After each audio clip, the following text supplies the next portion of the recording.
There are people who struggle quietly. They don't ask for help. They don't lean. They don't reach out, even when they're exhausted. From the outside, they look strong, capable, independent. But inside, something much older is at work. Refusing help is rarely about pride, and it's almost never about arrogance. It's about history. Because people who refuse help usually learned very early that needing someone was dangerous. Most people assume that asking for help is natural. But for some, it feels unnatural, even threatening. Help feels like exposure, like indebtedness, like loss of control. They would rather struggle alone than risk being disappointed, judged, or abandoned again. And this isn't stubbornness, it's adaptation. Carl Jung understood that the psyche organizes itself around safety. Not comfort, not happiness, safety. And when someone grows up in an environment where help was inconsistent, conditional, or weaponized, the psyche learns a very specific lesson. I am safer relying on myself. That lesson becomes a core belief, and core beliefs don't disappear just because life changes. They follow you into adulthood, into relationships, into moments where help is genuinely available, but still feels impossible to accept.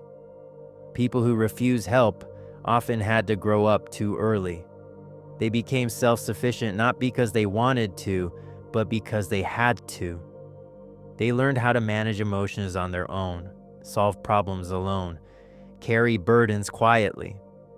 And when you survive that way long enough, self-reliance stops being a skill and starts becoming an identity. I handle things. I don't need anyone. I'll figure it out. These phrases sound strong, but they often hide something much more fragile. Because deep down, refusing help is not about strength. It's about trust, or more precisely, the absence of it.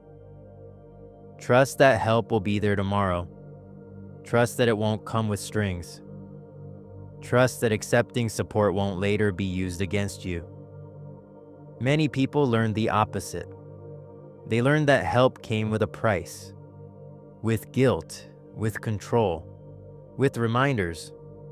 So the psyche does something very intelligent. It decides, I won't owe anyone, and independence becomes armor. Jung spoke about the shadow. The parts of ourselves we learned were unacceptable. For many self-reliant people, the shadow contains vulnerability, need, dependency, softness.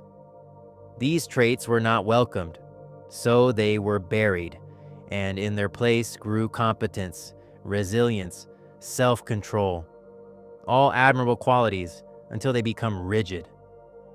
Because what is rigid eventually breaks. Have you ever noticed how people who refuse help are often the first to offer it? They show up, they fix, they support.